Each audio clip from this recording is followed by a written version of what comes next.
कि यही मेरा आपसे सवाल था कि आपने क्या जो लेक्चर्स यूट्यूब पे अपलोड हुए हैं वो आपने देखे, और we have to start from the very beginning. जी।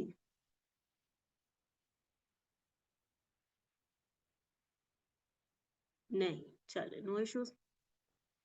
इसका मतलब है कि हमें थोड़ा सा आपने एक काम भी करना है, क्या जो लेक्चर्स अपलोडेड हैं वो भी देख लें ताकि कोई बात हम मिस ना हो। ठीक है, थोड़ा सा अभी हम स्टार्ट करते हैं विद द बैकग्राउंड। आपको मालूम है ये स्क्रीन शेयर हो रही है ना आपके साथ? आपके पास जो बिजनेस लॉ डायनामिक है इसके अंदर आपके पास दो बुक्स है। ठीक है, the part one and the part two. Part one ये जो है हमारे पास जो भी खुला हुआ है जिसको आप देख रहे हैं, ये है बिजनेस लॉ। ठीक है, वॉल्यूम वन, बिजनेस लॉ। और जो वॉल्यूम टू है, ठीक है, business law dynamics, volume two के अंदर हम देख रहे होंगे, जब आपके पास स्टडी टेक्स्ट वॉल्यूम टू है, और इसके अंदर हम देखेंगे कंपनी लॉ को। ठीक है, अब आपको मालूम है पहले ये दोनों सब्जेक्ट्स अलग अलग पढ़ाए जाते थे और 100 नंबर के टेस्ट होते थे। 100 नंबर का बिजनेस लॉ, 100 नंबर का कंपनी लॉ। और अब क्या हुआ कि आपके यही सब्जेक्ट्स जो है वो 50 नंबर के आ गए। ठीक है, अब मेरा आपसे एक सिंपल सा सवाल है कि सपोज किसी टॉपिक से 20 नंबर का टेस्ट होना है, और उसी टॉपिक से फिर 7 नंबर का टेस्ट होना है। एक टॉपिक है, ठीक है, सपोज 5 सफ़ों का टॉपिक है, 20 नंबर का टेस्ट होना, और एक वही टॉपिक है कि 7 8 8 नंबर कह लेते हैं टेस्ट होना। तो मुझे ये बताइए कि 8 नंबर का टेस्ट सही रहेगा या 20 नंबर का टेस्ट सही रहेगा? जी, सफ़े उतने ही हैं। ठीक है, और एक और उसमें मैं क्वेश्चन ऐड कर देती हूँ कि सफ़े 5 थे, आपने एक सफ़ा छोड़ दिया, 4 सफ़े तैयार कर लिए। रिस्क कौन से वाले टेस्ट में है, 20 नंबर वाले टेस्ट में या 8 नंबर वाले टेस्ट में? 5 सफ़े थे, एक सफ़ा आपने छोड़ दिया, तो अब डेंजर जोन कौन सा वाला टेस्ट है, 20 वाला या 8 वाला? जी, which one is danger zone?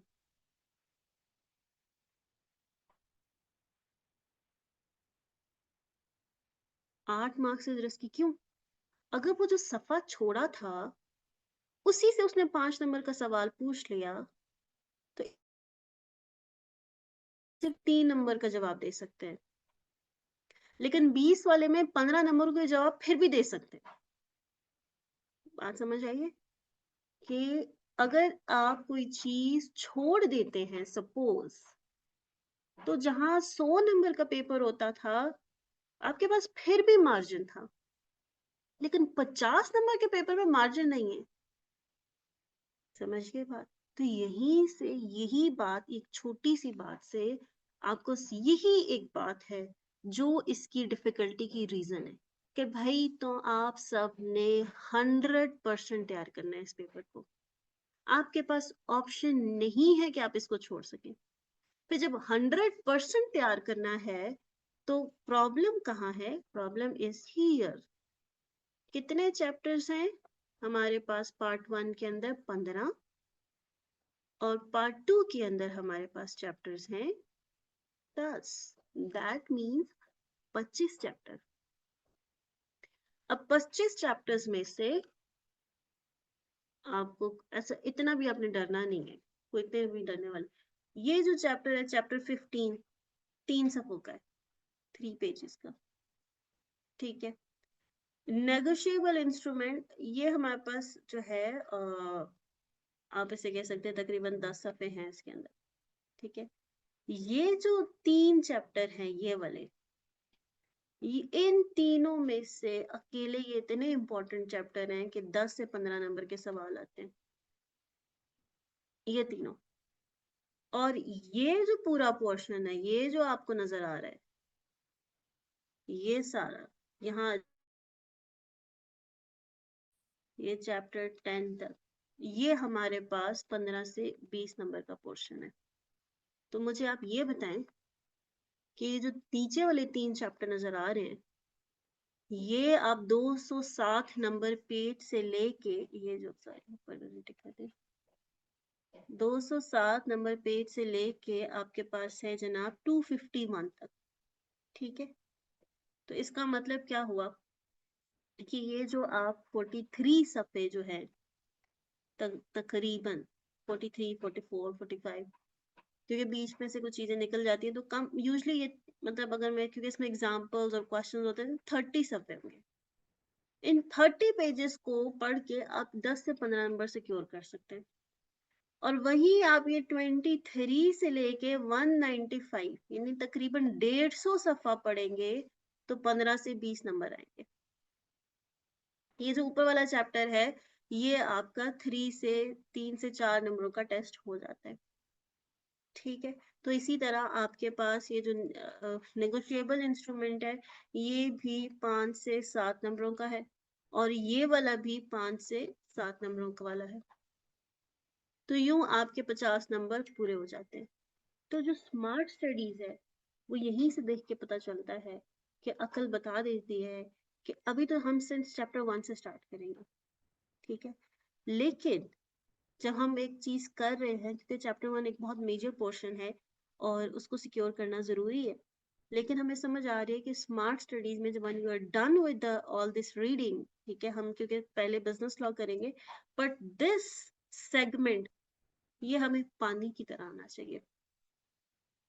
ठीक है, ये हमें ऐसे हमारी फिंगर टिप्स पे होना चाहिए।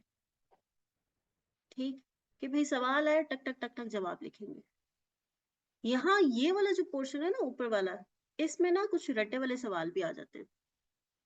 ठीक है, ये नेगोशिएबल इंस्ट्रूमेंट, ये क्रैमिंग वाला पोर्शन है, ये क्रैम वाला पोर्शन है, ये दोनों चैप्टर्स क्रैमिंग वाले। जो हमारा फर्स्ट चैप्टर था, ये टोटल क्रैमिंग है। ये तो हैं जिनमें से हमेशा लाजिम और मलजूम है कि रटे वाला सवाल आएगा। लेकिन ये जो बाकी पोर्शंस हैं, इनमें से अब ऑप्शन है कि रटे वाला भी आ सकता है और दूसरा भी आ सकता है। ठीक है, कोई सवाल, मीनवाइल कोई कंफ्यूजन है, कोई इशू है, आपने साथ साथ सवाल करना है।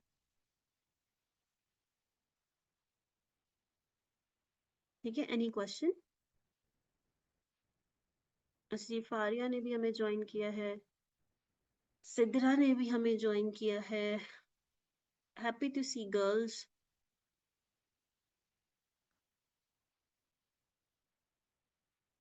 तो अच्छा, एक और चीज हमने देखनी थी, वो है हमारा स्केड्यूल। अच्छा, इस प्लानर में सिंस फर्स्ट वीक में कुछ डिस्टरबेंस थी, तो वो हमने इसको नहीं किया, but this is your planner. ठीक है, इसमें यहाँ पे आपको नजर आ रहा है कि हमने पहले पार्टनरशिप से स्टार्ट किया है, लेकिन अभी हम पहले फर्स्ट चैप्टर करेंगे and then will move to the partnership वाला चैप्टर। ठीक है, तो ये हमारा प्लानर है। ठीक है, और इसके मुताबिक हम आपको एक चीज दिखाती रहूं कि हर चैप्टर के एंड पे हम पास पेपर कवर करेंगे। एंड अगर आप बेशक हमारी कुछ वीडियोस हैं जो कि यूट्यूब पे पड़ी हुई हैं, आप देख लें कि पास पेपर्स हम 100% कवर करते हैं, no single question is left. ठीक है, कोई क्वेश्चन हम नहीं छोड़ते हैं। उसकी रीजन भी यही है कि जिस स्टैंडर्ड पे जब आई कैप ने टेस्ट करना है, तो व्हाई नॉट प्रैक्टिस दैट। इन किताबों को रटने का कोई फायदा नहीं होगा unless and until I cap के स्टैंडर्ड के मुताबिक हम अपनी तैयारी ना करें। Any question from you girls? अगर हम इसको देखें, जो हमारा कंपनी लॉ है, अगेन 50 नंबर का इसमें से आपका पेपर आना है, पर इसमें भी ना एक डिवीजन है। फॉर इंस्टेंस चैप्टर 3, जो बड़े चैप्टर है, मैं अक्सर एल लिखूंगी कि ये बड़े चैप्टर है। मीटिंग्स का चैप्टर बड़ा चैप्टर है, ये दो बड़े चैप्टर है। फिर उसके बाद अकाउंट्स एंड रिटर्न, इसको मैं मीडियम करूंगी कि मीडियम लेंथ का है। ठीक है, ये बड़ा नहीं है। इसी तरह मेमोरेंडम एंड आर्टिकल्स बड़ा नहीं है। ठीक है, इन्वेस्टमेंट एंड डिस्क्लोजर मीडियम है। और इसके बाद जितने छोटे चैप्टर है, जितने ये 1 2 3 4, ये चारों चैप्टर छोटे चैप्टर्स हैं। छोटे से मुराद क्या है? 1 3 सफ़े के, 4 सफ़े के, ठीक है। फर्स्ट चैप्टर को छोड़ा हुआ है, क्यों? ये डेफिनेशन का चैप्टर है, इसको ना हम लॉन्ग कह सकते हैं, ना मीडियम कह सकते हैं, ना स्मॉल कह सकते हैं। ये तो डेफिनेशन है जो पूरे कंपनी लॉ में चल रही है। अब वेटेज भी इसी तरह है कि ये जो बड़े चैप्टर्स हैं, ये चैप्टर 3, ये इसकी वेटेज भी ज्यादा है, ठीक है। इसमें से आपके तकरीबन 5 से 10 नंबर के सवाल आते हैं। इसी तरह मीटिंग्स के चैप्टर्स में से भी 5 से 10 नंबर के सवाल आ जाएंगे, ठीक है। ये 2 मैंने आपको बताया बड़े चैप्टर्स हैं। उसके बाद जो मीडियम लेंथ वाले चैप्टर हैं, वो आपके 3 से 6 नंबर के सवाल आपसे पूछ लेता है, ठीक है। 3 से 6 नंबर के सवाल। और जो स्मॉल वाले चैप्टर हैं 2 2, उनका भी सम टाइम्स, क्योंकि वो छोटे चैप्टर्स है, एंड होता इस तरह, पहले तो चलो 100 नंबर का पेपर था, होगा इसी तरह कि हो सकता है वो सिर्फ चैप्टर 4 को टेस्ट करे और 6 नंबर का सवाल पूछ ले। हो सकता है कि वो शेयर कैपिटल को टेस्ट करे, क्योंकि वो सारे चैप्टर टेस्ट नहीं होते।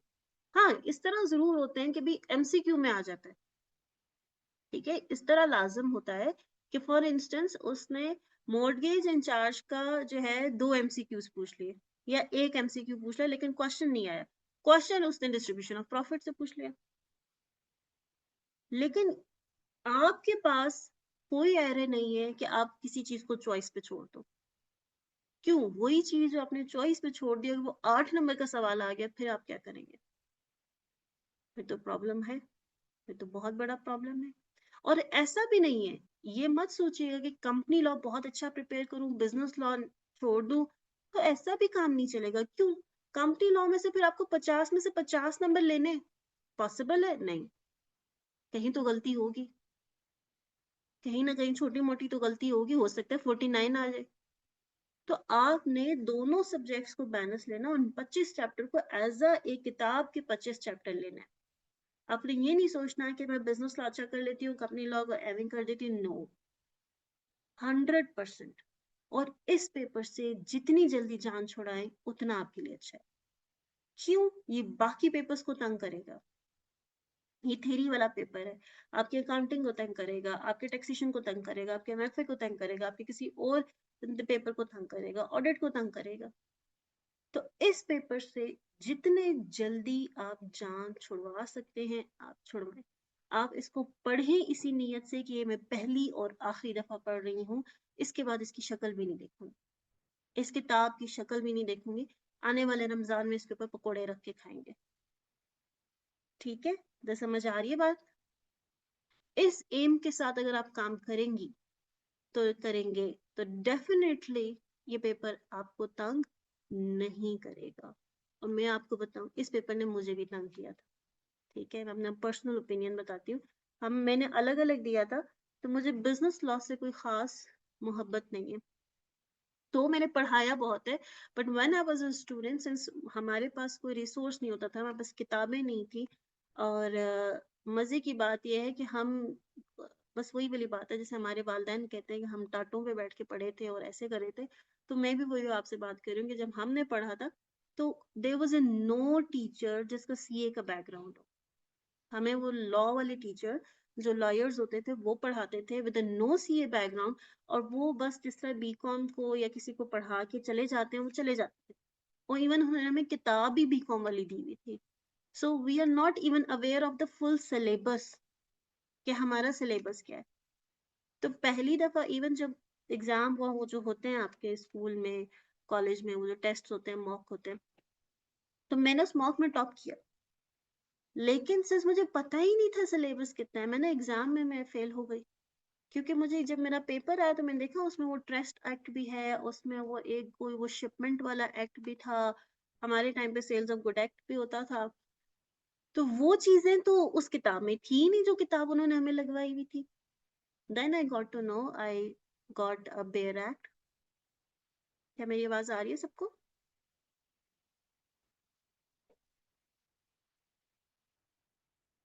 M I Audible?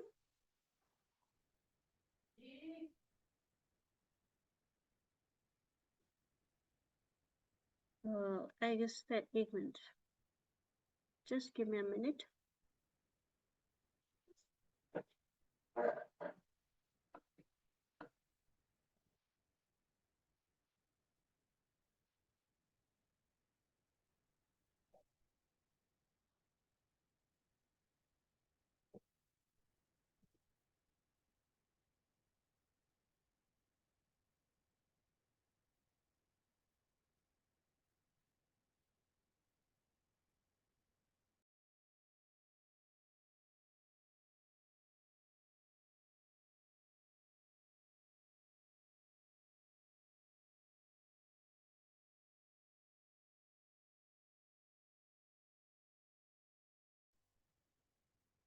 अच्छा, थोड़ा सा लाइट का कोई इशू हो गया।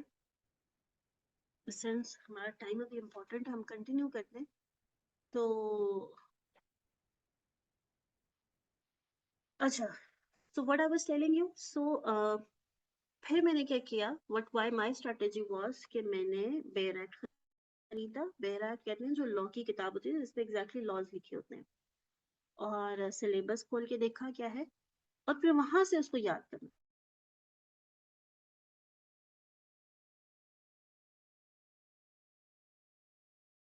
मेरे को यही बताने वाला था कि भाई पेपर सॉल्व कैसे करना है, ठीक है। अभी जब मैं खुद पढ़ाती हूँ, मैं बताती हूँ अच्छा इस क्वेश्चन को ऐसे सॉल्व करना है, तो मैं सोचती हूँ देयर वाज नोबडी जिसने बताया हो कि what, explain, analysis, narrate, analyse, इन सवालों का क्या मतलब होता है, ठीक है। जजमेंट कहाँ देनी है, सजेशन कहाँ देनी है। तो अब जाहिर बात है जो वीकनेसेस मुझे मैंने महसूस की वही मैंने सारी उसको कवर करने की कोशिश की, और डेफिनेटली अगर आप कुछ उसमें रिकमेंडेशन देंगे तो हम उसको भी इन्वॉल्व करेंगे। So this was my journey with the business law. Company law मुझे बहुत पसंद था, ठीक है। Company law was like easiest, सबसे छोटा। जब 100 नंबर का आपकी ही चैप्टर्स टेस्ट हो, ठीक है, इतने ही चैप्टर्स हमारे थे, सवाए कुछ चीजें एडिशन थी जो कि अब आपके सिलेबस में नहीं है, तो ये बड़ा आसान होता है।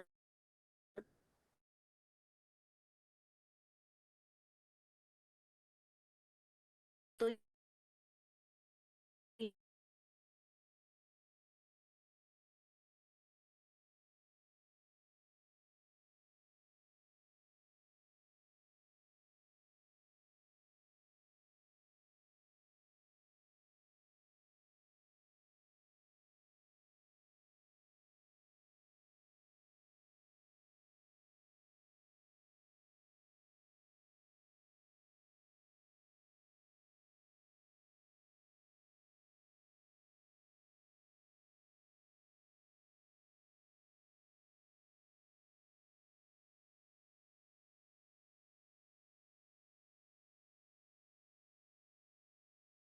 जी, मेरी आवाज आ रही है?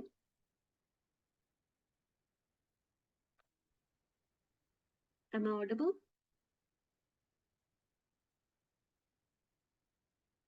क्लास, मेरी आवाज आ रही है?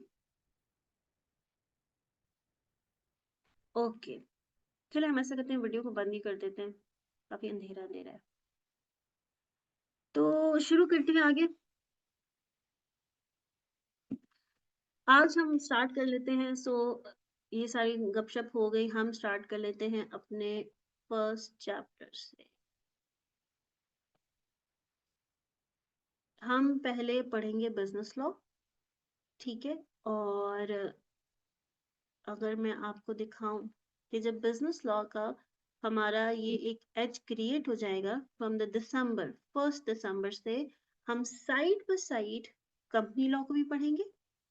हम क्लास के टाइमिंग्स डिफरेंट कर देंगे, 1 our is for the business law and 1 our is for the company law, और ये सब दिसंबर के मंथ में होगा, ठीक है।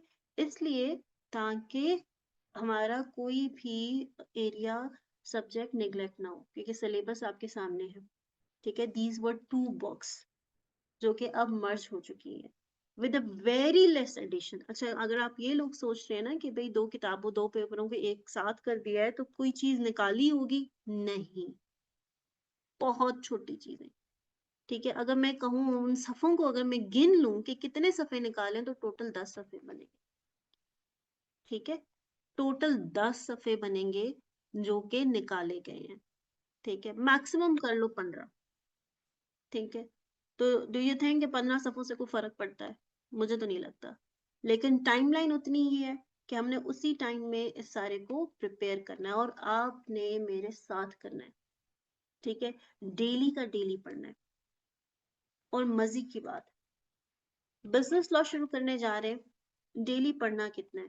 एक, तो डेली आपने लाजिम व मलजूम है कि आपने क्लास लेनी और लाइव क्लास लेनी है, क्लास में आके।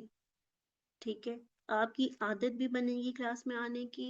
ठीक है, और आप जो है सवाल जवाब जो चीज आप रिकॉर्डिंग पे लेते हैं, आप लोग पता है, आप कोविड के दौर के बच्चे, जो चीज रिकॉर्डिंग में है वो लाइव में नहीं है।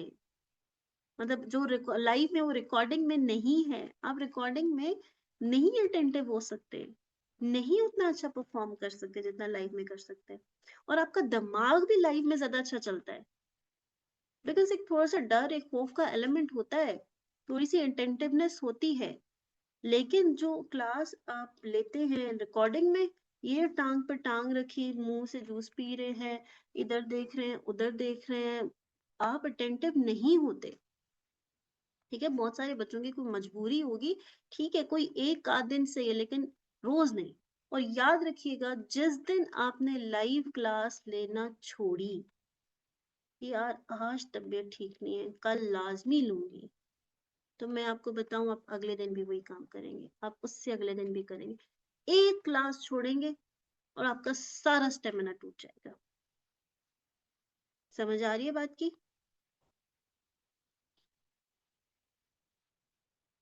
ठीक है, चलिए जी शुरू करते हैं चैप्टर को। Introduction to the law and its types. Law क्या होता है, क्यों बनाया जाता है, किस लिए बनाया जाता है, और इसका क्या फायदा होगा, वो देखते हैं। सबसे पहले तो अगर हम ये देखें, लॉ का मतलब क्या है।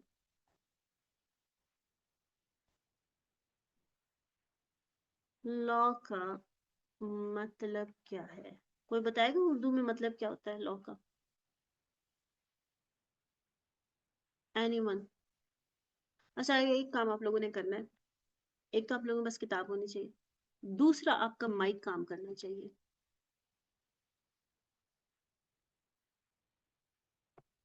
कानून ऐसे है, कानून होता है।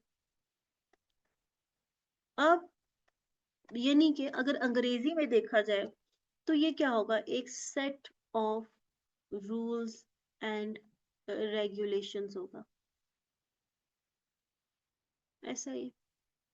सेट ऑफ, एक मिनट मुझे देते हैं।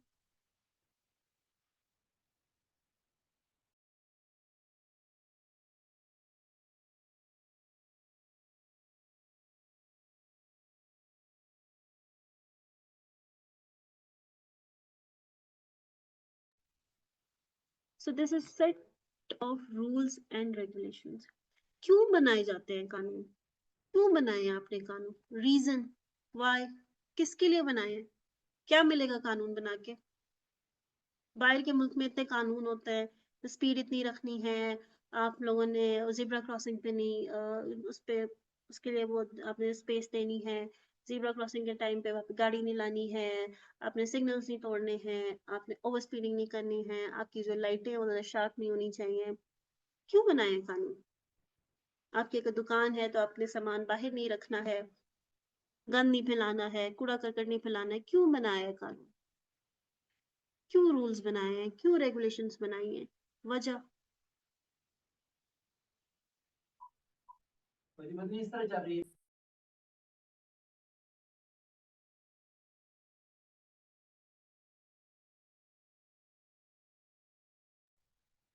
जी क्यों बनाए हैं कानून हमने? To maintain discipline. गुड, ऐसा ही है कि हम इसलिए बनाए हैं कि ये जो इतने लोग हैं, इनके कंडक्ट को रेगुलेट कर सके, ऐसा ही है, इनको डिसिप्लिन कर सके। अगर कानून नहीं होगा, हर कोई इधर से इधर फिर रहा होगा, ठीक है, तो मिसमैनेजमेंट हो जाएगी हर तरफ। हर तरफ अफरा तफरी फैल जाएगी। तो कानून बनाने का पर्पस ही क्या है कि ये कानून क्या है, ये set of rules and regulations हैं to regulate the conduct of people, to regulate the conduct of society. हमने कहा चलो ये बात तो सही है। अब मुख्तलिफ किस्म के कानून हैं, जैसे कि आप जो लोग पढ़ेंगे, आप पढ़ेंगे सबसे पहले बिजनेस लॉ के आपके कारोबारी मालूमात से रिलेटेड कानून, फिर पढ़ेंगे कंपनी लॉ के कंपनीज जो बनती हैं काम करने के लिए उनके अंदर क्या लॉज एंड रेगुलेशंस है, फिर आप पढ़ेंगे टैक्सेशन के लॉ। ऐसा ही है कि कितना कितना टैक्स किस पे किस हिसाब से लगना चाहिए, कैसे लगना चाहिए, रिफंड कैसा होना चाहिए, रिटर्न कैसे होना चाहिए, सारी चीजें।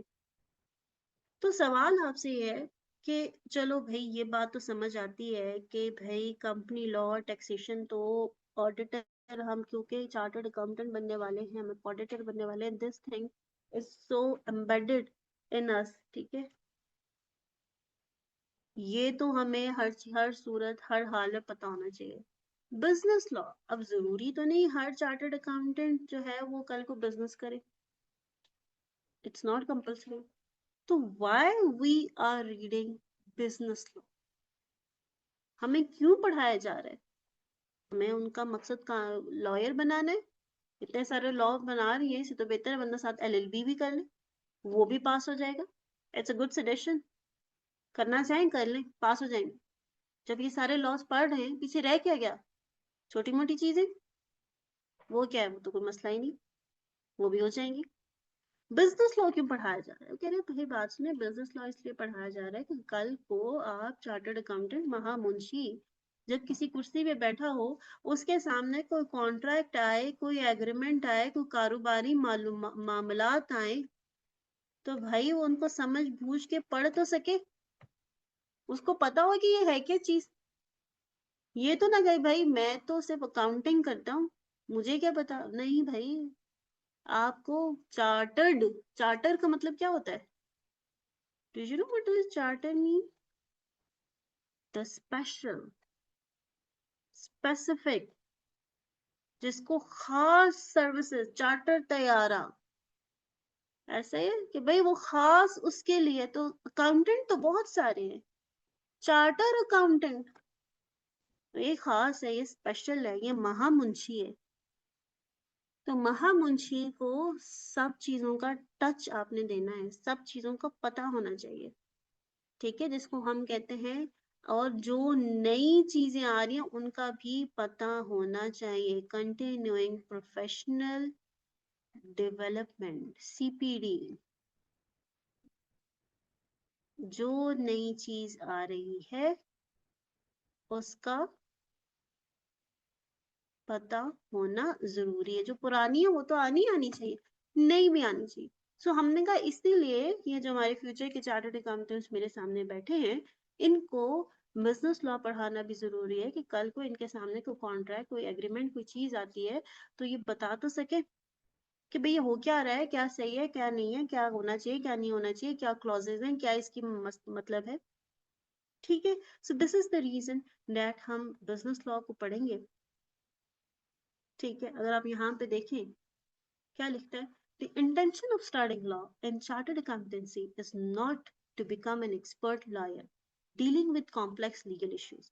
The objective of studying law in chartered accountancy is to be aware when legal problem arise, be able to judge when outside assistance is required, ठीक है। Just give me a minute.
अच्छा जी, resume करते हैं। तो chartered accountant जो है वो business law पढ़ने के साथ साथ घर भी संभालता है, ठीक है, जिसकी वजह से डिस्टर्बेंस आती है। खैर, तो हमने क्या कहा, क्या लिखता है, the objective of studying law in chartered accountancy is to be aware when legal problem arise. ठीक है, कि भाई चार्टर्ड अकाउंटेंट साहब दफ्तर में बैठे हुए हैं, तो भाई उनको पता होना चाहिए ना कि ये जो एग्रीमेंट है, अगर इसकी चीजों को, इसकी शर्तों को, इसके जो क्लॉजेज है उसको फुलफिल नहीं किया तो भाई पेनल्टी लग जाएगी, ये मसला हो जाएगा, उसको आइडेंटिफाई करना जरूरी है। बी एबल टू जज when outside assistance is required. ठीक है, कि असिस्टेंस कब चाहिए, evaluate the financial implications of law and also communicate with lawyer, क्योंकि खुद तो आप लॉयर नहीं है, लेकिन भाई देख के तो आइडिया हो जाना चाहिए ना। ठीक है, फॉर इंस्टेंस जिस तरह कोई चीज आप लेते हैं उसकी टर्म्स एंड कंडीशंस होती हैं, ठीक है, आप ये नहीं करेंगे, आप ऐसा नहीं करेंगे, आप ऐसा नहीं करेंगे, तो आपको आइडिया हो जाता है, अच्छा ये हो गया, ये काम नहीं करना, ये काम नहीं करना। कोई आप गैजेट खरीदे, कोई मशीन खरीदे, उसके ऊपर भी लिखी होती है पानी में नहीं डालना, फलानी चीज नहीं करनी, फलानी नहीं करनी। तो इसी तरह चार्टर्ड अकाउंटेंट को पता होना चाहिए कि भाई ये एग्रीमेंट है, इसके ऊपर ये बात लिखी हुई है, अगर इसकी नॉन कंप्लाइंस की तो ये होगा। अगर उसको कोई चीज समझ नहीं आ रही, कोई केस हो गया, सिनेरियो हो गया, तो वो असिस्टेंस भी ले सकता है, किसी और लॉयर से पूछ लग सकता है, लीगल एडवाइजर से एडवाइस ले सकता है कि भाई इस केस का क्या होगा। ठीक है, समझ आ गई कि हमने ये लॉ क्यों पढ़ना है। जी, पढ़िए जरा ये पहली लाइन, लॉ मीन्स।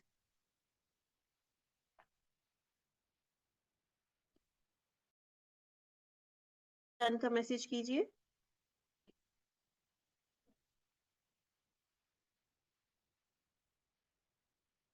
अच्छा बच्चे, जो बच्चे क्लास ज्वाइन कर रहे हैं, काइंडली आप ना अपना नेम उसके ऊपर एडिट कर दिया करें। जब ज्वाइन करते हैं ना तो उस पे आता है ऑप्शन के you are joining as this person, so that मुझे आइडिया हो कि मैं किससे बात कर रही हूँ। जी class, Abdullah, Abu Bakar, Arooj, Faria, Sidra Malik and a Google Pixel, क्या आपको मेरी बात समझ आ रही है?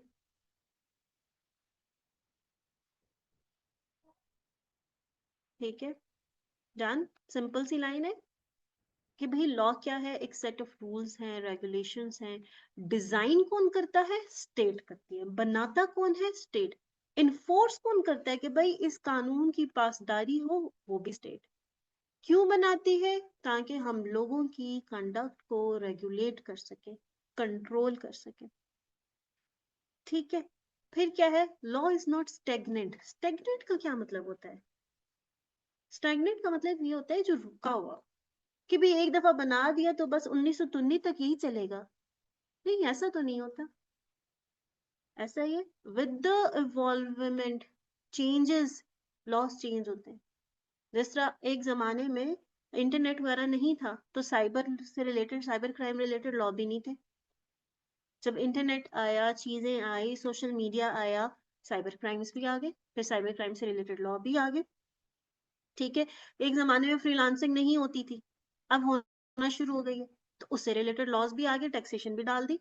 तो जैसे जैसे चीजें इवॉल्व होती हैं, आपके लॉज भी इवॉल्व होते हैं, वो भी चेंज होते हैं। जैसे आप कंपनीज एक्ट 2017 पढ़ रहे हैं, उससे पहले 1985 का था। ठीक है, तो लॉ स्टैग्नेंट नहीं है, जैसे सोसाइटी में चेंजेस आते हैं, लॉ को भी उसकी रिक्वायरमेंट के मुताबिक चेंज करना पड़ता है। ठीक है, फॉर इंस्टेंस आजकल जो हालात चल रहे हैं, अगर सपोज किसी के साथ कोई नाइंसाफी हो जाए, कोई प्रॉब्लम हो जाए, वो जाए जो है पुलिस के पास, वो कहे इससे रिलेटेड हमारे पास कानून ही नहीं है, तो ऐसा तो नहीं हो सकता ना। अगर कोई जुर्म कर रहा है तो उससे रिलेटेड फिर कानून भी बनाए जाते हैं कि इसको कैसे रोका जाए, क्योंकि स्टेट का काम है डिजाइन करे, उसको इन्फोर्स करे, ताकि कंडक्ट को सीधा किया जा सके, कंट्रोल किया जा सके। ठीक है, so this was a little introduction. Sources of law, sources of law का मतलब क्या है, कानून बना कैसे, आया कैसे, सोर्स क्या है, जरिया क्या है।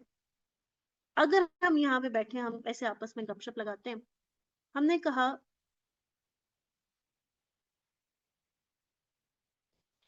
ठीक है, अगर हम इसको यहाँ पे देखें, जनरल बात करते हैं, किताबी बात नहीं करते हैं। कि हम अगर अपना खुद देखें, बीइंग अ मुस्लिम, ठीक है, हमारे पास जो है शरिया के लॉज हैं, ऐसा ही है। हमारे पास एक प्रॉपर गाइडलाइन है कि कौन सी चीज कैसे करनी है, ठीक है। हम सूरह बकरा पढ़ते हैं, जब कुरान पाक स्टार्ट करते हैं सूरह बकरा फौरन आ जाती है दूसरी सूरत है। लेन देन के तमाम मामलात लिखे हुए कि अगर आप किसी से किसी किस्म का लेन देन करते हैं तो क्या है, लिख लो, ठीक है। उधार के तमाम मामलात मौजूद है। उधार लेने वाले ने उसको लिखत पढ़त करनी होती है, उसको लिखना होता है, उसको नोट डाउन करना होता है। फिर अगर प्रॉपर्टी की डिस्ट्रीब्यूशन की बात करें तो वो गाइडलाइंस भी हमारे पास मौजूद है।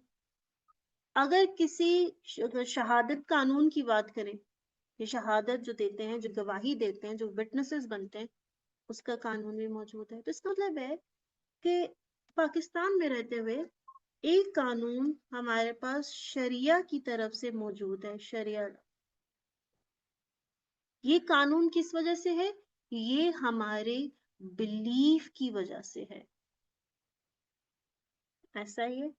And this is so important. ये हमारे रूट्स के अंदर, हमारे अंदर एम्बेडेड है, ऐसा ही। ये हमारे बिलीफ सिस्टम का पार्ट है। तो ये कानून जो हमारे बिलीफ सिस्टम का पार्ट है, डेफिनेटली एक लॉ का जरिया है। क्या है, कानून कैसे बन गया? कि हमारे शरीयत में बना, अल्लाह ताला का कानून, अल्लाह ताला ने बनाया, उसको तो फॉलो करना ही करना। फिर फॉर इंस्टेंस हम दो लोग थे, मैं थे और अबू बकर। मैंने अबू बकर से कहा यार तुम्हारी गाड़ी बड़ी जबरदस्त है, मुझे भेज दो। अबू बकर ने कहा कि ठीक है, मैं आपको ये अपनी गाड़ी भेज दूंगा, ठीक है।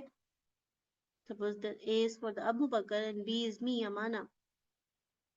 अबू बकर मुझे ये गाड़ी देगा और मैं इस गाड़ी के बदले में उसको 1 मिलियन दूंगी। कब दूंगी? मैं कहती हूँ मैं तुम्हें ना 10 अक्टूबर को दूंगी। 10 अक्टूबर को मैं दूंगी पैसे, अबू बकर मुझे गाड़ी देगा 15 अक्टूबर को। अबू बकर जो मुझे गाड़ी देगा 15 अक्टूबर को और मैं उसको 10 अक्टूबर को पैसे दूंगी, ये दोनों क्लॉजेस क्या है? मेरे और उसके दरमियान में एक एग्रीमेंट है।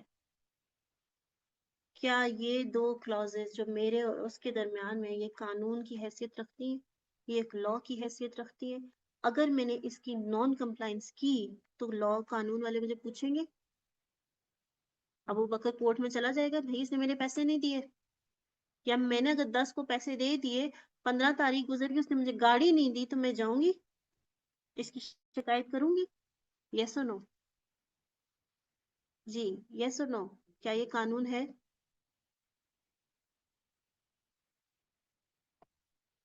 जी, सबका जवाब आना चाहिए। Abdullah, Abu Bakar, Ehsan, Arooj, Faria, Sidra, Zaheer, Google pixel.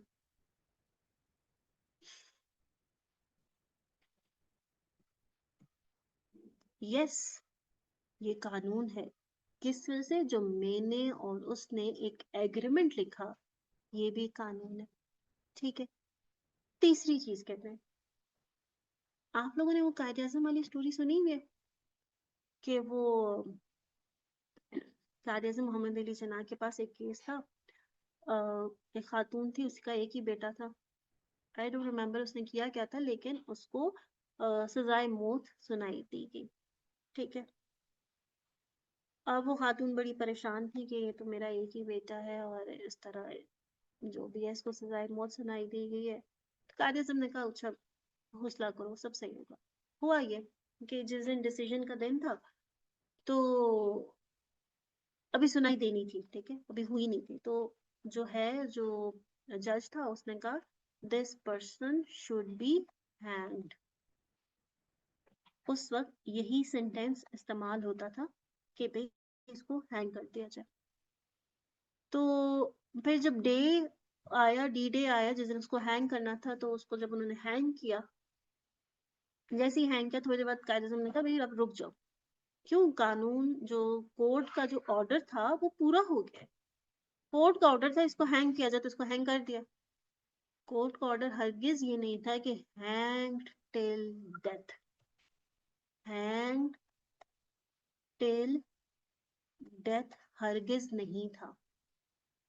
Court का ऑर्डर था हैंग्ड। और फिर हुआ क्या, वाकई में उस बंदे को छोड़ दिया गया।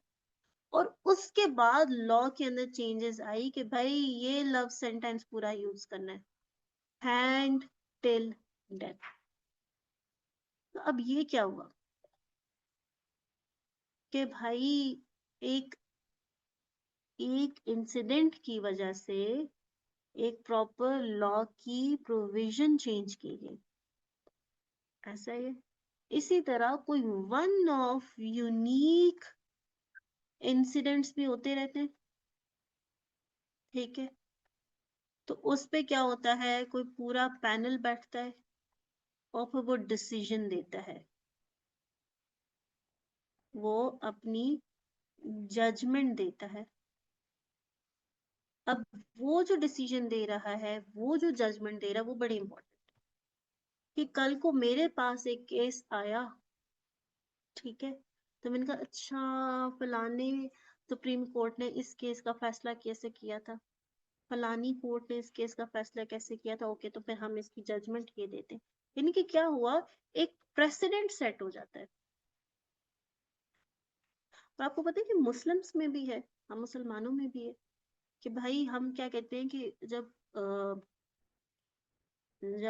हजरत पाक सल्लल्लाहु अलैहि वसल्लम विसाल कर गए थे, तो लोग हजरत आयशा रज़ी अल्लाह तआला अन्हा के पास आते थे सवालों के लिए। तो हजरत आयशा बताती थी अच्छा फलानी चीज ऐसे हुई थी तो इसको फिर हम ऐसे करेंगे। उस वक्त ये जब सवाल पूछते थे और वो फिर पुराने जो इंसिडेंट हो चुके होते थे वो उसके मुताबिक जवाब देती थी कि रसूल पाक सल्लल्लाहु अलैहि वसल्लम ने ऐसे फरमाया था या ऐसे किया था। तो वो क्या था, देयर वॉज अ प्रेसिडेंट। फिर अब आप उस प्रेसिडेंट को फॉलो करते हैं, ठीक है। तो अगर हम यहाँ पे अपने लॉ को देखें तो ये क्या है, सोर्सेज ऑफ लॉ। ये सोर्सेज ऑफ लॉ के लॉ बना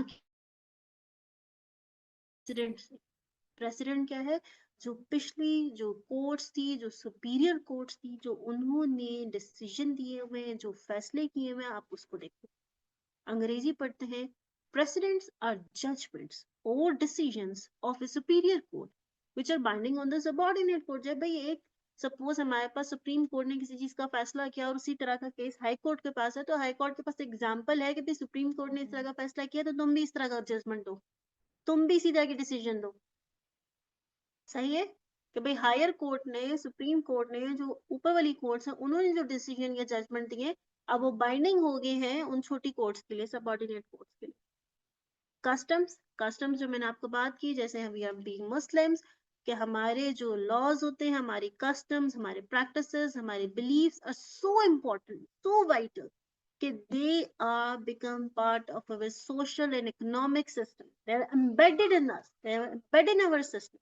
They're intrinsic. Intrinsic किसे कहते हैं? Basic, बुनियादी, लाजमी जुज है किसका? हमारे social and economic system का। That they are treated as if they are laws, कि भाई उनको ऐसे ट्रीट किया जैसे वो लॉज है, जैसे शरिया लॉ। ये इतने इंपॉर्टेंट है, ठीक है, ये इतने वाइटल है हमारे सोशल एंड इकोनॉमिक सिस्टम के लिए। And what these are believes, these are practices, these are customs. Agreement क्या है? सिंपल, कि जब दो बंदे आपस में मिलके एग्री करते हैं किसी चीज पे, जो टर्म्स एंड कंडीशंस होते हैं, दे become law for each other. किसी और के लिए लॉ नहीं बनते, मेरे और अबू बकर के दरमियान में, ठीक है। मेरा और फारिया का नहीं है, क्योंकि मेरा और फारिया को कोई एग्रीमेंट नहीं हुआ, मेरा और अबू बकर का दरमियान में, तो ये मेरे और अबू बकर के लिए बाइंडिंग है। Last, legislation. What is legislation? Legislation वो कानून है जो आपकी स्टेट बनाती है। फिर आपसे यहाँ पे बड़ा एक बेसिक सवाल है, पाकिस्तान में कानून कौन बनाता है?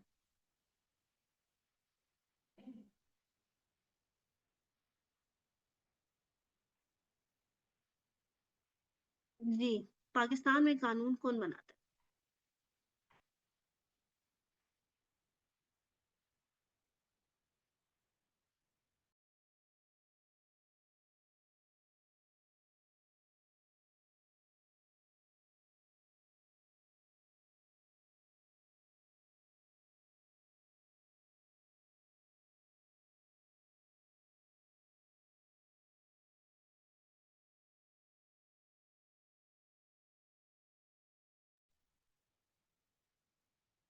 जी, पाकिस्तान में कानून बनाती है स्टेट एमएनए एमपीएस ईवान बाला। ये ईवान बाला क्या होती है?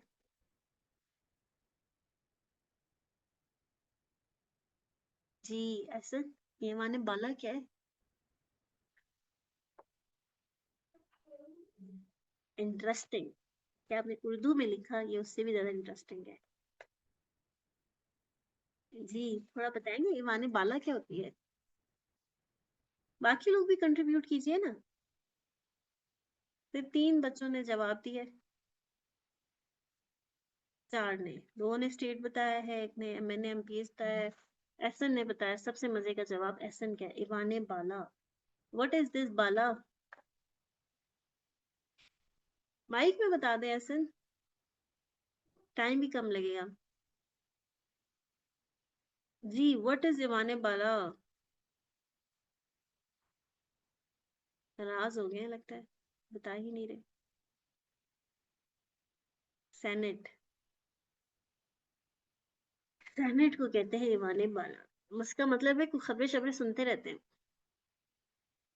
कानून साजी पाकिस्तान के अंदर कौन करता है, किसकी जिम्मेदारी है? हमने कहा जी, गवर्नमेंट करती है। अगर हम लेजिस्लेशन कहते हैं कानून साजी को। अब अगला सवाल, गवर्नमेंट क्या होती है? गवर्नमेंट को उर्दू में क्या कहते हैं, को बताएगा? गवर्नमेंट को उर्दू में क्या कहते हैं? कोई बात नहीं ऐसन, आपने कंट्रीब्यूट किया, दिस इज रियली गुड। इसी तरह कंट्रीब्यूट करते रहना जी। गवर्नमेंट को उर्दू में क्या कहते हैं? माइक पे बता दें। रियासत। जी, कोई और बताएगा?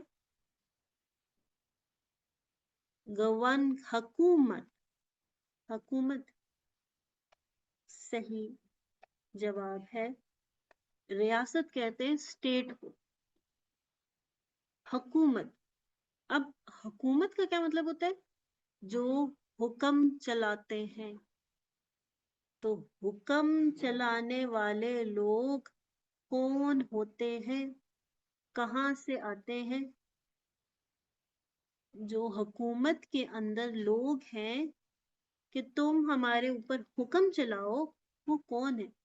मजे की बात यह है कि हम लोग खुद डिसाइड करते हैं कि हमारे ऊपर कौन हुक्म चलाएगा।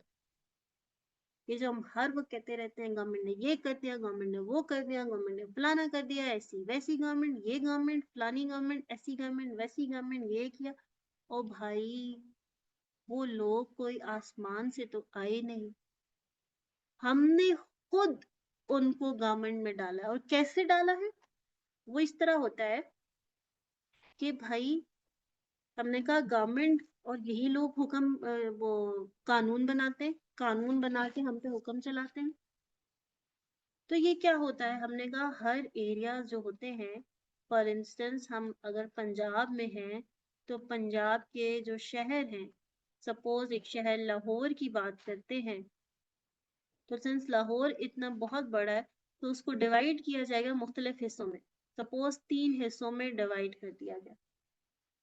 अब 3 हिस्सों में जब डिवाइड कर दिया, A B C, A area से कुछ लोग खड़े होंगे, ठीक है, कि भाई हम इस एरिया के ऊपर हुकूमत चलाएंगे, हम इस एरिया को मैनेज करेंगे, कंट्रोल करेंगे। तो वो कैसे होता है? हमने कहा लोग, सपोज ए एरिया में से 10 लोग खड़े हुए। जैसे मैं कहती हूँ क्लास का मॉनिटर बनना है, कौन बनेगा? सब लोग हाथ खड़ा कर देते हैं। मैं कहती हूँ मैंने तो एक को बनाना है, सबको तो बना नहीं सकती। मैंने कहा चलो वोट करते हैं, ठीक है। हमने कहा जी वोट करते हैं। अब इन 10 लोगों में से कोई एक सक्सेसफुल होगा, इसी तरह यहाँ से भी कोई एक सक्सेसफुल होगा, यहाँ से भी कोई एक सक्सेसफुल होगा। इसका मतलब है 3 लोग लाहौर से सेलेक्ट हुए हैं, जो कि इस गवर्नमेंट का पार्ट बनेंगे, जो कि असल में लेजिस्लेशन करेंगे, कानून साजी करेंगे। तो हमने कहा गवर्नमेंट का पार्ट कैसे बनते हैं? हमने कहा गवर्नमेंट जो लेजिस्लेशन है, इसके पास 2 इदारे हैं, जिसको पहले हम इसे कहते हैं पार्लियामेंट, पार्लियामेंट। फिर इसमें आगे दो इदारे हैं, एक हमारे पास है नेशनल असेंबली जिसका आप नाम सुनते ही होंगे, और दूसरे का नाम है सेनेट। अब ये जो लोग इलेक्ट हुए यहाँ से 3 लोग, ये क्या करेंगे, नेशनल असेंबली के अंदर जाके बैठ जाएंगे और हम कहेंगे ये लोग मेंबर ऑफ नेशनल असेंबली है, जिसको हम कहते हैं MNA, member of national assembly. और इन मेंबर ऑफ नेशनल असेंबली का काम है कानून बनाना, लॉज बनाना, रेगुलेशंस बनाना, ठीक है। इसी तरह जो सेनेट है, सेनेट के लोग इलेक्शन के थ्रू नहीं आते, बल्कि पार्टीज जो होती हैं वो इनको नॉमिनेट करती है। कैसे करती है हम इस पे अभी बात करेंगे। तो हमने कहा ये जो लोग जो MNAs है, ये करते हैं कानून साजी, ये बनाते हैं कानून। यहाँ पे आप देखिए, it is the law created by parliament. Parliament कौन है, दो स्ट्रक्चर से मिलके बना है, नेशनल असेंबली एंड सेनेट, और इसमें एक तीसरा बंदा भी आता है जिसे हम कहते हैं प्रेसिडेंट। इसका मतलब ये हुआ कि पाकिस्तान के अंदर कानून 3 तरह से बनता है, national assembly, senate, president. National assembly, senate, president. आगे क्या लिखा हुआ, other bodies to whom it has delegated authority. मतलब ना नेशनल असेंबली से कानून बना, ना सेनेट से बना, ना प्रेसिडेंट से हो सका, हमने किसी एक अदारे को दे दिया, भाई तुम बना दो, जिम्मेदारी तो हमारी थी, बना के दो तुम। किसी ऐसे कानून की एग्जांपल दे सकेंगे कि जो ना नेशनल असेंबली से बन सका, ना सेनेट से बन सका, ना प्रेसिडेंट से बन सका, हमने किसी अदारे को दे दिया कि तुम बना दो। जी, आपके सिलेबस में क्लू।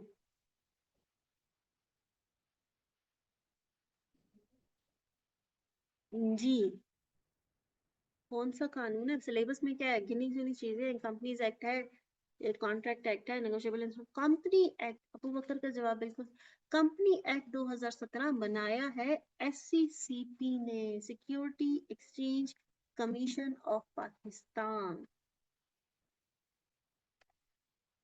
ठीक है, SCCP ने बनाया है।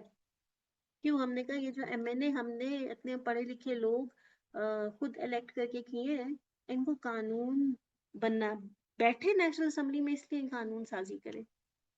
मतलब डेलीगेटेड जो लेजिस्लेशन है वो एक तरह से हमारी लेजिस्लेशन के ऊपर धब्बा भी है कि भाई हमने इन लोगों को नेशनल असेंबली में बिठाया, सेनेट में बिठाया, प्रेसिडेंट बनाया कि तुम कानून बनाओ, और क्या इसे कहते हैं मुझे नहीं आता, ये किसी इदारे से बनवा लो।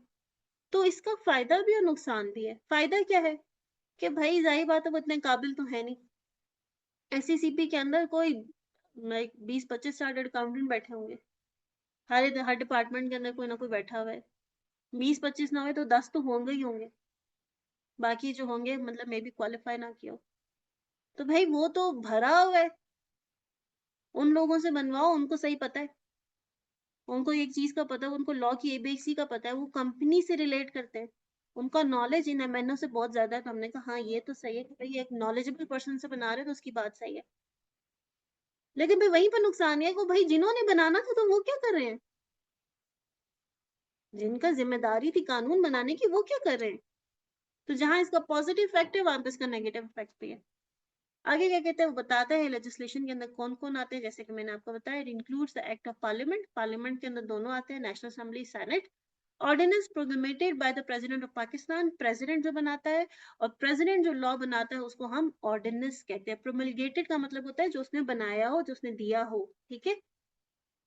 ऑर्डिनेंस किस कानून को कहते हैं, जो कानून प्रेसिडेंट ने बनाया उसको ऑर्डिनेंस कहते हैं। एंड डेलीगेटेड लेजिस्लेशन, जो कि मैंने अभी आपको समझा दिया कि जो आप किसी अदारे को, जिन्हीं पढ़े लिखे लोगों को कह देते हो कि भाई तुम बनाओ क्योंकि तुम्हारा नॉलेज इस चीज में ज्यादा है। तो सोर्सेज ऑफ लॉ हमारे पास 4 तरीकों से लॉ आ गया, लेजिस्लेशन से आ गया, प्रेसिडेंट से आ गया, कस्टम से आ गया, एग्रीमेंट से आ गया। ये सवाल पास पेपर में बहुत दफा आया। सो आज की क्लास में हमने क्या पढ़ा उसको रिवाइज करते हैं। सबसे पहले हमने देखा कि जी लॉ क्या है। हमने कहा लॉ क्या है, कुछ सेट ऑफ रूल्स हैं, रेगुलेशंस हैं। कौन बनाता है? स्टेट बनाती है। इन्फोर्स कौन करता है? स्टेट करती है। क्यों बनाते हैं, क्यों इन्फोर्स करते हैं? ताकि लोगों की कंडक्ट को हम कंट्रोल कर सके, उनको रेगुलेट कर सके, उनको डिसिप्लिन कर सके, इसलिए कानून बनाया जाता है। आप क्यों पढ़ रहे हैं कानून? इसलिए कि आप बेटर अंडरस्टैंडिंग ले सकेंगे कि अब आपके पास कोई एग्रीमेंट आता है, आपको पता होना चाहिए कब आपने किसी की हेल्प लेनी है, कब आपको पता होना चाहिए कि आप इसको खुद सॉल्व कर सकते हैं, आपको पता होना चाहिए कि इन फ्यूचर क्या होने वाला है। हमने कहा लॉ बना कैसे? हमने कहा जी आपके पास एक तरीका क्या है, जो आपके पास ओल्ड बिलीव्स हैं, आपके कस्टम्स हैं, that are so vital that they become intrinsic part of your social and economic system, जैसे कि आपकी शरिया लॉ। ठीक है, तो ये आपके कस्टमर। प्रेसिडेंट क्या है? प्रेसिडेंट क्या है? वो डिसीजंस हैं, वो जजमेंट हैं जो कि आपकी सुपीरियर कोर्ट्स ने दिए हुए, जो कि बाइंडिंग होते हैं फॉर द सबऑर्डिनेट। ठीक है, then we have agreement, agreement between two persons, उसके जो टर्म्स एंड कंडीशंस होंगे they become law. What is legislation? Legislation is कानून साजी। किसने करनी है? पार्लियामेंट ने करनी है, प्रेसिडेंट ने करनी है, डेलीगेटेड लेजिस्लेशन ने करनी है। पार्लियामेंट क्या है? National assembly and senate. President क्या है? प्रेसिडेंट जो लॉ बनाता है उसको हम कहते हैं ऑर्डिनेंस। डेलीगेटेड लेजिस्लेशन क्या है? कि ये कुछ इदारे हैं जो कि नॉलेजेबल हैं, जो कि लॉ बनाते हैं। इसका फायदा भी है, नुकसान भी। अब एक दफा इसको खुद पढ़े, सोर्सेज ऑफ लॉ की इन चारों चीजों को खुद पढ़े।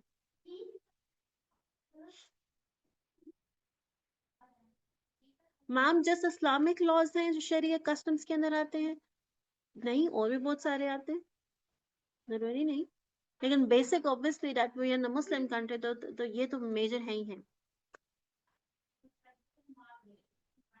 जी रीड कीजिए, और रीड करने के बाद डन का मैसेज कीजिए। 7 लोग क्लास में मौजूद हैं, 7 के 7 का मैसेज आना चाहिए।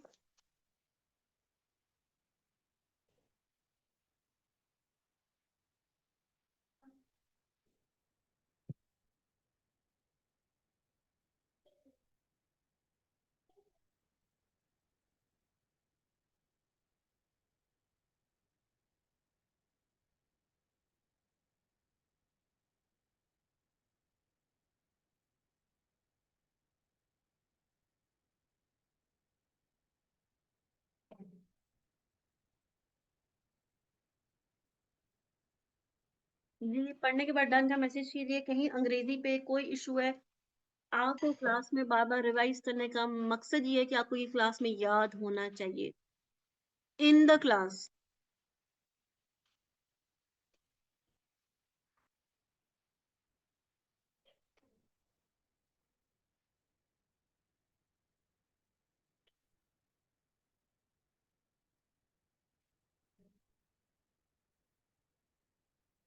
अभी तक कोई भी डन का मैसेज नहीं आया।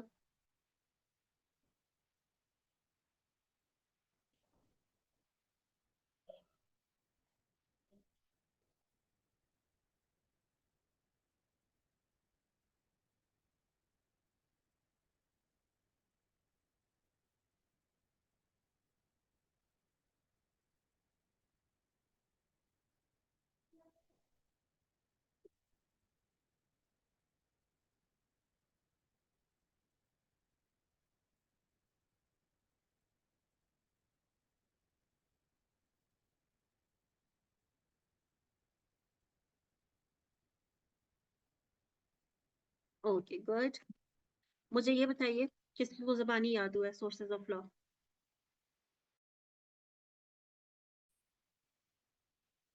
किस किस को याद हो भी गया? एक हैंड रेज हुआ, बाकी? चलिए मुश्किल अंग्रेजी नहीं, आसान कि भाई अच्छा ये 4 चीजें हैं, लेजिस्लेशन है, प्रेसिडेंट है, कस्टम है, और एग्रीमेंट है। और अगर लिखना चाहें तो कुछ ना कुछ लिख ही लेंगे।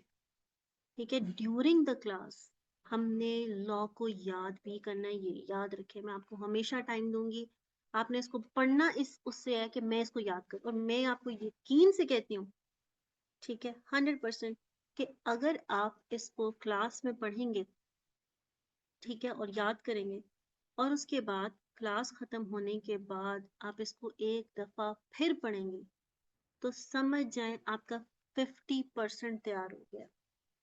हाँ, लेकिन क्लास में पढ़ा, मैंने याद करवाने की कोशिश की, आपने नहीं पढ़ा, आप अगेन 0 पे, you are still at 0। But सिर्फ जितना मैंने अभी आपको पढ़ाया, अब इसको पढ़ने में कितना मिनट लगेगा? 1 मिनट, 1.5 मिनट है वो लगेगा, मैक्सिमम 2 मिनट लगेंगे। तो 2 मिनट पढ़ने से आप इसके लर्निंग पे 50% पे आ जाएंगे। लेकिन अगर आपने मैंने इसको भी अब पढ़ाया और आपने इसको दोबारा नहीं पढ़ा, आप 0 पे ही होंगे। आप जहाँ खड़े थे पहले वहीं पे होंगे। तो व्हाट यू वांट, क्या 50 पे हो या 0 पे हो? सो आप लोगों ने, अब जैसे ये जो सफ़ा है, एक चीज़ मैं आपको बताऊं, इस सफ़े को अब पढ़ने में सिर्फ 10 मिनट लगेंगे आपको। 10 मिनट भी बहुत ज़्यादा बता रही हूँ, मेरे हाथ में 6 मिनट लगेंगे। लेकिन चले, आपका फर्स्ट टाइम है तो मैक्सिमम 10 मिनट्स लगेंगे, और याद करने में 5 मिनट लगेंगे। ठीक है? आप लोगों ने हर गिज एक चीज याद रखिएगा, किसी भी चीज को ऐसे नहीं याद करना बनाना। Pakistan has federal parliamentary system, government with the president as head of state, Pakistan has federal system, ऐसे कोई चीज याद नहीं करनी, ऐसे हो ही नहीं सकेगी, पॉसिबल ही नहीं है। समटाइम्स जब हम बैठे होते हैं और जब हमारी नियत ही टाइम वेस्ट करना की होती है, तो हम यही काम कर रहे होते हैं। Literally I have seen students who have spent a whole day and read only these 3 lines, and after spending a whole day उनको ये 3 लाइनें भी नहीं आती थी। क्यों? बिकॉज वो, उनकी नियत ही नहीं थी इसको याद करने की। वो बस रीड कर रहे थे कि भाई हम पढ़ रहे हैं, भाई एक इंप्रेशन दे रहे थे, मेरे हाथ में किताब है। दिमाग अल्लाह जाने कहाँ होता है। आप लोगों ने ऐसा नहीं करना, आपके पास टाइम बहुत कम है, ये काम करने का टाइम नहीं है। Gone are the days जब आप ऐसे किया करते थे, पूरा दिन किताब हाथ में लेके अपने अम्मा अब्बा को इम्प्रेशन देते थे, we are studying, but in actually we were. ऐसा ही है। Many of you agree, many of you agree कि ये काम आप लोग कभी ना कभी कर चुके हैं। ऐसा ही है। दोनों सेपरेट सेपरेट कवर करने हैं, दोनों का आपस में कोई ताल्लुक नहीं है। एक मशरिक है, एक मगरिब है, लेकिन पेपर एक ही जगह आना है। दोनों को 100% करना है। ये एक पेपर है, बिजनेस लॉ डायनेमिक एक पेपर है, जिसकी किताबें दो अलग अलग हैं। आप चाहें तो जोड़ ले, पेपर एक ही है, दोनों के ऊपर कैफ और बिजनेस लॉ डायनामिक लिखा हुआ, एक पे लिखा हुआ वॉल्यूम 1, एक पे लिखा हुआ वॉल्यूम 2, पेपर ये एक ही है। ठीक है? इसीलिए मैंने आपको बताया कि हम अभी तो इसको वॉल्यूम 1 से शुरू करेंगे, अक्टूबर का मंथ, नवंबर का मंथ हम वॉल्यूम 1 करेंगे, दिसंबर के मंथ में हम वॉल्यूम 2 भी स्टार्ट करेंगे और साथ साथ वॉल्यूम 1 भी चल रहा होगा। क्यों? हमारी एक लॉ की बेस बन जाएगी, अंडरस्टैंडिंग की बेस बन जाएगी, और फिर वहां से हम कंपनी लॉ को किक स्टार्ट कर देंगे। इस तरह क्या होगा कि हम जब हमारा सेशन एंड होगा तो हमारी दोनों किताबें खत्म हो चुकी होंगी। और पर्पस किताबों को खत्म करना हरगिज नहीं है, पर्पस है आई कैप के स्टैंडर्ड के मुताबिक खुद को तैयार करना। ठीक है? आज आपकी फर्स्ट क्लास थी, ठीक है, इस वजह से मैं अभी नेक्स्ट टॉपिक नहीं पढ़ा रही। ठीक है? लेकिन कल से हम पूरा का पूरा 1.5 आवर लेंगे। कोशिश मैं करूंगी, जैसे आज हमने 1:18 पे क्लास एंड कर रहे हैं, 1:20 पे, कल चले हम 1:25, 1 घंटा 25 मिनट कर लें, फिर 1 घंटा 26 मिनट, 1 घंटा 27 मिनट, ताकि आप लोगों को भी परेशानी ना हो। ठीक है? फिर क्योंकि एंड पे कुछ आहिस्ता आगे चलेंगे तो आपको खुद ही होगा कि यार इतना भी नहीं ज्यादा पढ़ाती। ठीक है? कोई सवाल, एनी क्वेश्चन? सवाल है तो पूछिए।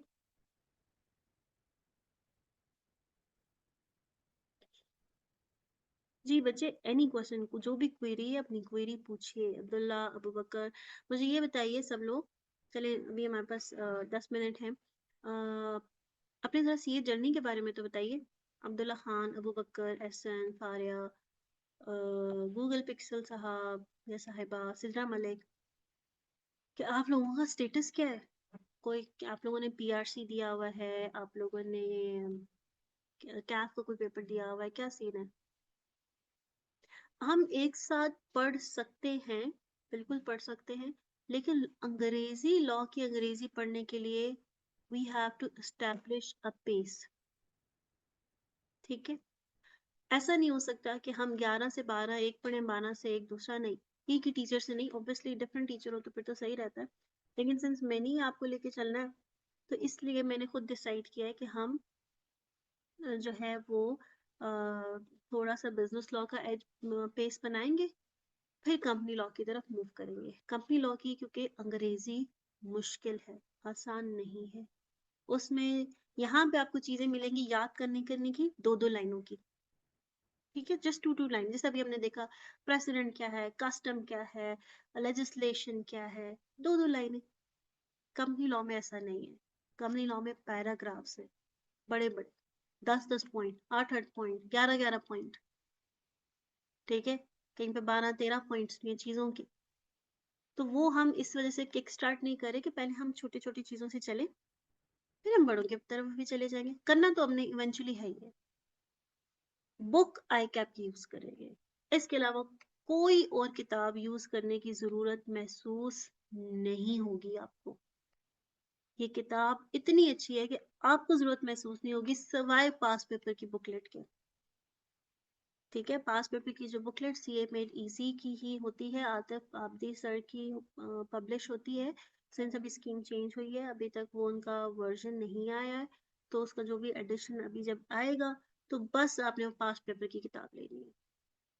ठीक है, जब आएगा मैं आपको इन्फॉर्म करूंगी। सॉफ्टवेयर मेरे पास पुराने के मुताबिक जो है वो मैं आपके साथ शेयर कर दूंगी। जैसे ही हमारा चैप्टर एंड होगा, हम हमेशा पास पेपर्स के सवालात करेंगे, तो जो डॉक्यूमेंट मेरे पास अभी है, जब तक नया नहीं आता मैं आपसे शेयर कर लूंगी।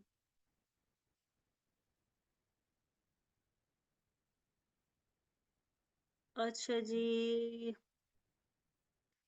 आई स्टार्ट कैफ विद एलएलबी। आप साथ एलएलबी भी कर रहे हैं Ehsan Farooq?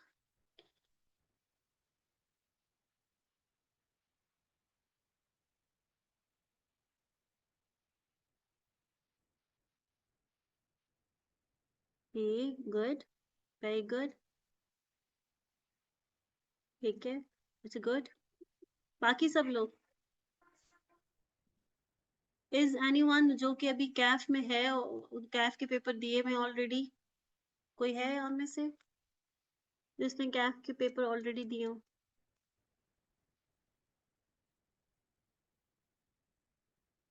Only upper one, okay good.